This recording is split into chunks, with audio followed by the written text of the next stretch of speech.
एक महत्त्वाची घडामोड मुख्यमंत्री देवेंद्र फडणवीस यांनी वर्षा बंगल्यावर एक बैठक बोलावलेली आहे। वर्षा बंगल्यावर नागरी लष्करी समन्वय या विषयावर बैठक होणार आहे। बैठकीला उपमुख्यमंत्री एकनाथ शिंदे, अजित पवार यांच्यासह इतरही मंत्री हजर राहतील। नागरी संरक्षण महासंचालक देखील या बैठकीसाठी उपस्थित राहणार आहेत। तर या सगळ्या संदर्भात अधिक जाणून घेऊया आपले प्रतिनिधी विनायक डावरुंग यांच्याकडनं। विनायक, ही नागरी संरक्षण समन्वय बैठक जी आहे नेमकी काय, कोणत्या मुद्द्यावर या बैठकीत चर्चा होऊ शकते, अपडेट्स काय?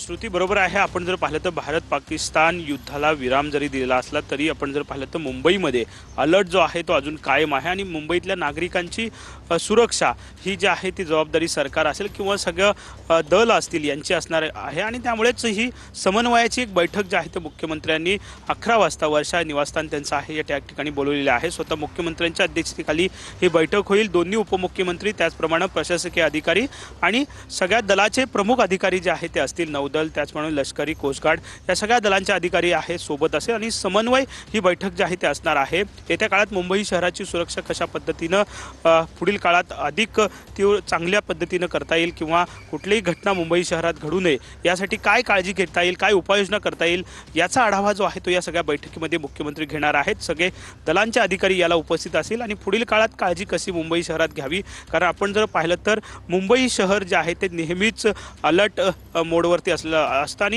कोणतीही मोठी घटना जी आहे ते मुंबई शहरात अनेक वेळा घडताना आपल्याला पाहायला मिळालेली आहे आणि त्यामुळेच जरी युद्धाला विराम मिळाला असला तरी सुद्धा मुंबई शहर याची सुरक्षा जी आहे ती महत्त्वाची आहे आणि याच अनुषंगाने मुख्यमंत्र्यांनी आज ही महत्त्वपूर्ण बैठक नागरी सुरक्षा संदर्भात बोलवलेली पाहायला मिळते। श्रुती, नक्कीच. धन्यवाद विनायक, तुम्ही दिलेल्या संपूर्ण माहितीसाठी।